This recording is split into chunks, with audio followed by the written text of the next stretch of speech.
Bonsoir mes bien-aimés en Jésus-Christ à travers le monde.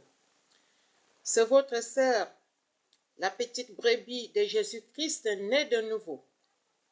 Je viens vers vous ce soir pour que nous puissions partager cette parole qui est la parole de Dieu. Je ne suis pas pasteur, je suis une chrétienne née de nouveau parce que le Seigneur Jésus-Christ m'a aimé le premier. Comme il nous connaît, nous tous, il a marché avec moi, petit à petit. Et je vous répète que tout ce que je regrette, c'est les temps que j'étais dans l'ignorance. Parce qu'avant, je n'étais que religieuse. Je ne juge pas. Et aujourd'hui, je suis un enfant de Dieu. Parce que le Seigneur Jésus, avec l'acte qu'il a accompli sur la croix au mont Golgotha, par son sang précieux qu'il a versé, il nous est réconciliés avec Dieu le Père. Déjà, nos péchés ont été pardonnés, effacés. Et nos noms sont inscrits dans le livre des vies. C'est la meilleure des choses qui m'est arrivée, mes bien-aimés, dans ma vie. J'étais dans ce monde, perdu, errant comme un chien. Dieu ne juge pas, quel que soit votre péché que vous aviez commis. Parce que déjà nous sommes tous des pécheurs. Le péché d'abord qui a commencé dans le jardin d'Éden, adamique. Pour une seule personne, le péché a été propagé sur tous les hommes. Et pour une seule personne qui s'appelle Jésus-Christ de Nazareth, il nous a accordé la vie éternelle par son sang précieux qu'il a versé sur la croix. Donc, mes bien-aimés, le Seigneur nous avait demandé de prier en tout temps et en tout lieu. C'est ce que je fais chaque matin, chaque midi, chaque soir et même en pleine nuit, quand le Saint-Esprit me réveille, je me réveille et je me mets à genoux. Seigneur Jésus, me voici devant toi. Cette parole que je voudrais partager ce soir avec mes bien-aimés, ça quitte du fond de mon cœur. Parce que Seigneur, je ne méritais rien, mais tu t'es souvenu de moi. Et tu es venu me chercher là où je m'enroulais dans la boue du péché. Et tu m'as sorti des ténèbres à la lumière de la mort à la vie. Et tu m'as rendu grâce en inscrivant mon nom dans le livre des vies. Et tu m'as fait devenir un enfant de Dieu, par adoption. Je suis héritière et co-héritière du royaume des cieux. Seigneur, tu ne juges personne. Et moi non plus, je ne peux pas juger quelqu'un. Parce que quand j'étais dans le monde, j'ai cherché ma vie par mes propres moyens. Mais un jour, tu t'es souvenu de moi. Et je voudrais que quiconque entende ces paroles, que leur cœur soit touché, Seigneur. Il y a beaucoup de tes enfants qui sont encore dans le monde, qui font toute forme d'abomination. C'est pour cela que tu retardes de venir, parce que tu veux que tous les brebis soient dans l'enclos. Et tu viendras enlever ton église. Il y a les autres qui sont dans la confusion. Il y a les autres qui sont tout simplement religieux. Comme je l'ai dit dans ma précédente vidéo, aujourd'hui on est à l'église, demain on est chez le marabout, la nuit on va pratiquer la sorcellerie, on va faire l'adultère, l'inceste, la cupidité, la calomnie, toute forme de méchanceté que vraiment c'est une grande liste. L'orgueil, Et tout cela, ça vient du malin.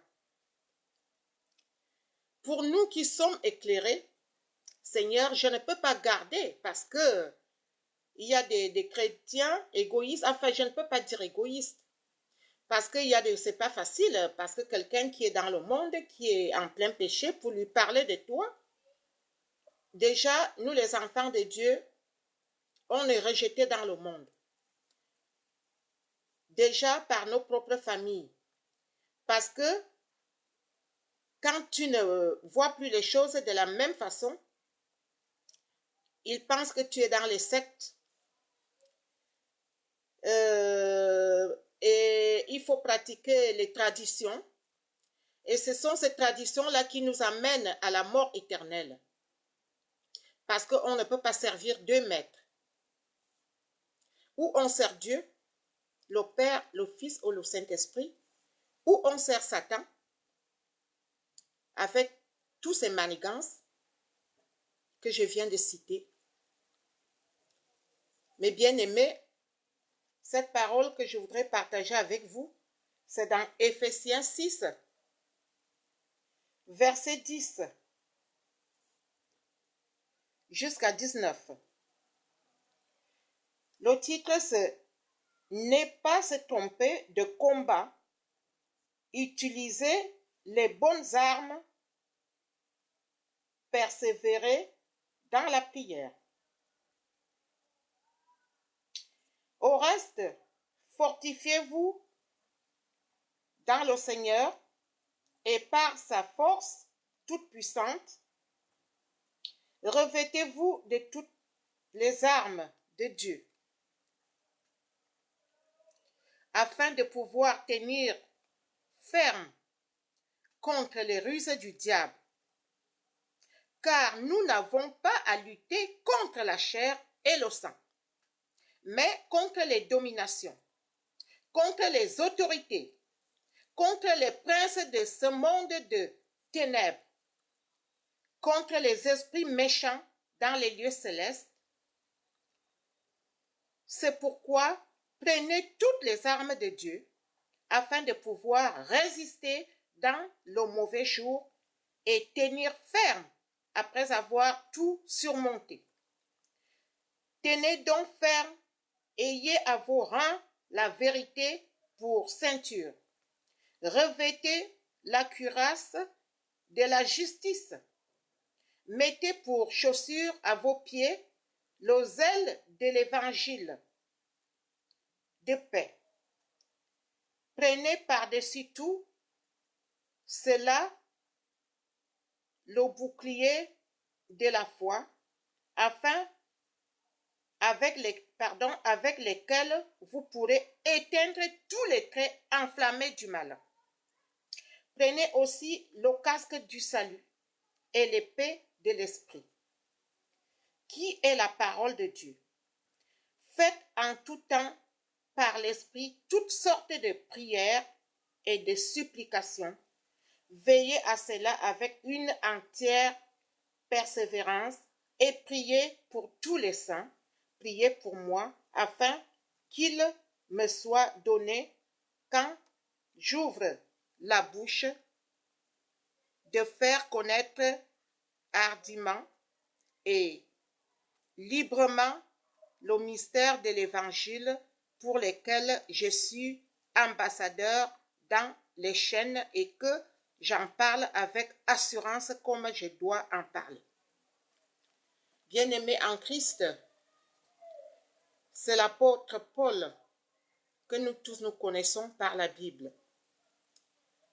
L'apôtre Paul, c'était un persécuteur des chrétiens. Il tuait les chrétiens, il les enchaînait, il les opprimait, il faisait toute forme de méchanceté.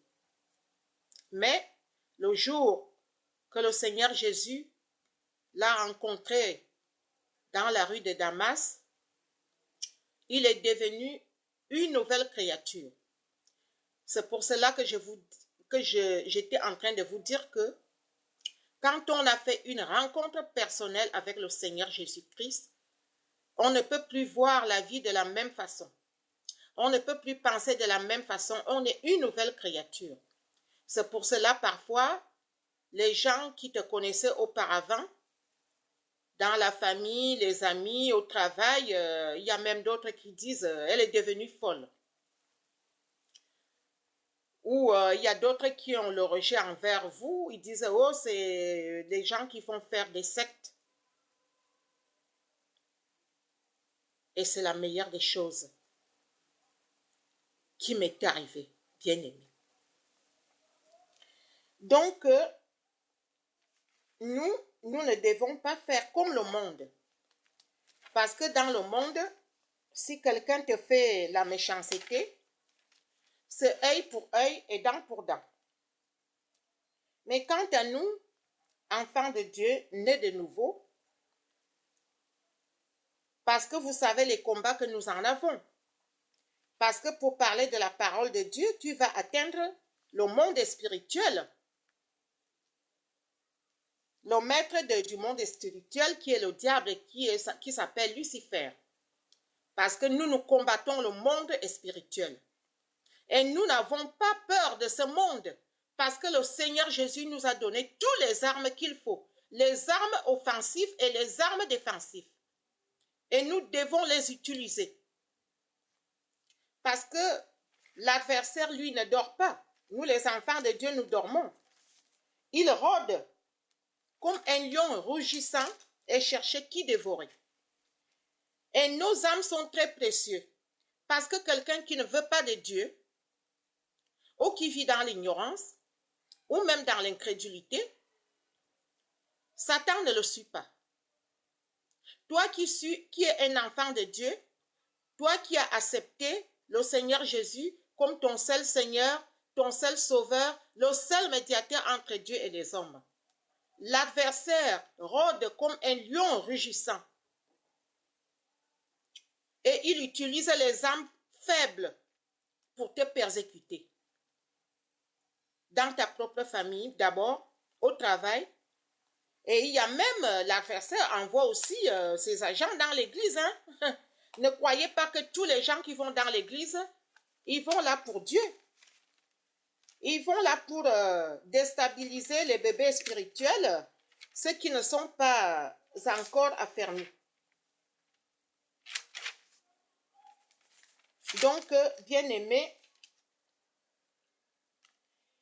et c'est la même parole. Quand on regarde, si on va encore, c'est l'apôtre Paul toujours, à part entière, c'est dans 2 Corinthiens 10, verset 3. Si nous marchons dans la chair, nous ne combattons pas selon la chair. Car les armes avec lesquelles nous combattons ne sont pas charnelles, mais elles sont puissantes par la vertu de Dieu pour renverser des forteresses. Nous renversons les raisonnements et toute hauteur qui se lève contre la connaissance de Dieu. Et nous amenons toute pensée captive à l'obéissance de Christ. Nous sommes prêts aussi à punir toute désobéissance lorsque votre obéissance sera complète. Bien-aimés en Jésus-Christ, vous savez bien que nous, les enfants de Dieu, on est tellement critiqués dans le monde que si tu n'as pas le Saint-Esprit, tu peux baisser la garde. Mais Dieu ne nous a pas donné un esprit de faiblesse ou de timidité. Moi, je n'ai pas honte de parler de Jésus-Christ. Bien sûr que quand on est religieux, On va allumer les cierges comme je vous ai dit dans ma vidéo précédente. On va chercher l'eau bénite et on croit qu'on croit en Dieu. Mais pour nous, les vrais enfants de Dieu, nous cherchons à pratiquer la parole de Dieu comme c'est écrit dans la Bible. Nous condamnons ce que Dieu condamne. Nous ne jugeons pas. Il ne faut pas confondre. Parce que quand tu n'es pas d'accord, tu n'as pas les mêmes convictions avec les gens du monde ou même les faux chrétiens. Dès que tu n'es pas d'accord pour un péché, ils te disent que tu es en train de juger. Non, nous ne jugeons pas. Mais nous condamnons ce que Dieu condamne. Et nous n'avons pas peur. Parce que si nous acceptons ce que le monde fait, ça veut dire que nous ne sommes pas pour Dieu. Nous ne servons pas le Seigneur Jésus-Christ et Dieu le Père. Nous prions pour ceux, quand nous voyons tout ce qui se passe, et nous prions. Donc, je vais aussi dans Romains, chapitre 13 et verset 12. La nuit est avancée, le jour approche. Dépouillons-nous donc des œuvres des ténèbres et revêtons les armes de la lumière. Marchons honnêtement comme en plein jour, loin des excès et de l'ivrognerie, de la luxure et de l'impudicité, des querelles et des jalousies. Mais revêtez-vous du Seigneur Jésus-Christ et n'ayez pas soin de la chair pour en satisfaire la convoitise. Bien-aimés, le Seigneur Jésus nous avait dit que si le monde m'a haï, ils vous haïront aussi. Vous qui avez l'Esprit de Dieu, n'ayez pas honte de notre Seigneur Jésus. N'ayez pas peur de dire la vérité. Même si on est rejeté par la famille, et parfois aussi, il ne faut pas les condamner. Parce que quand on n'a pas fait une rencontre personnelle avec le Seigneur Jésus-Christ, ce n'est pas possible. Pour nous qui sommes habités par le Saint-Esprit, nous croyons à la parole de Dieu. Quelle que soit la souffrance que nous avons, quelles que soient les épreuves que nous avons, nous ne pouvons pas faire marche arrière parce que Dieu nous a fait grâce. Bien-aimés, je voulais partager cette parole avec vous et je reviendrai vers vous bientôt pour que nous partagions encore une autre parole qui est la parole de Dieu. Dans tout ça, Seigneur, mes bien-aimés, je veux vous chanter un cantique, comme d'habitude. Ce cantique que je chante, nous enfants de Dieu, nous connaissons, la majorité connaissent déjà ce que je veux chanter. L'intitulé, c'est « J'ai soif de ta présence ». J'ai soif de ta présence, divin chef de ma foi. Dans ma faiblesse immense, que faire-je sans toi? Chaque jour, à chaque heure, oh, j'ai besoin de toi.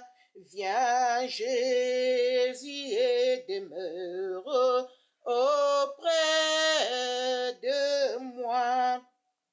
Des ennemis dans l'ombre rôdent autour de moi. Accablé par le nombre, que faire-je sans toi? Chaque jour, à chaque heure, oh, j'ai besoin de toi. Viens, Jésus, et demeure auprès de moi.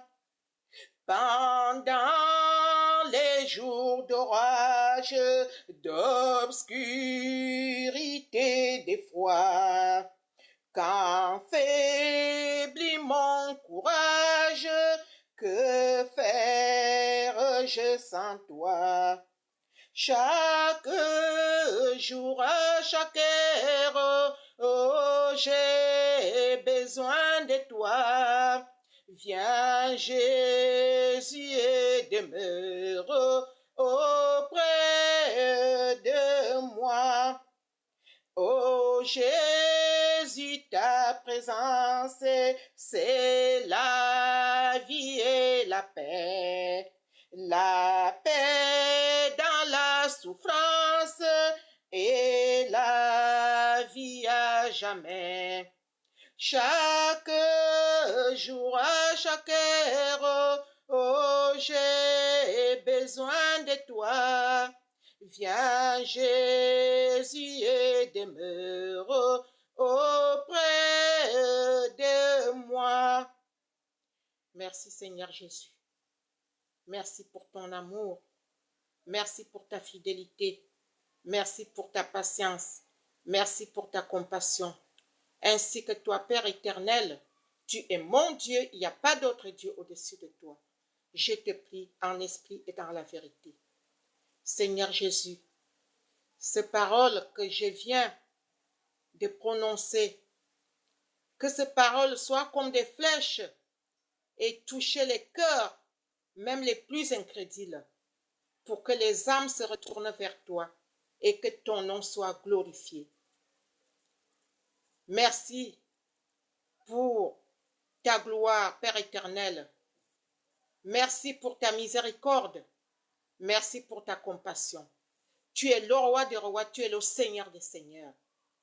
Gloire, honneur, puissance à l'agneau de Dieu. Amen. J'ai prié au nom de Jésus-Christ de Nazareth. Amen.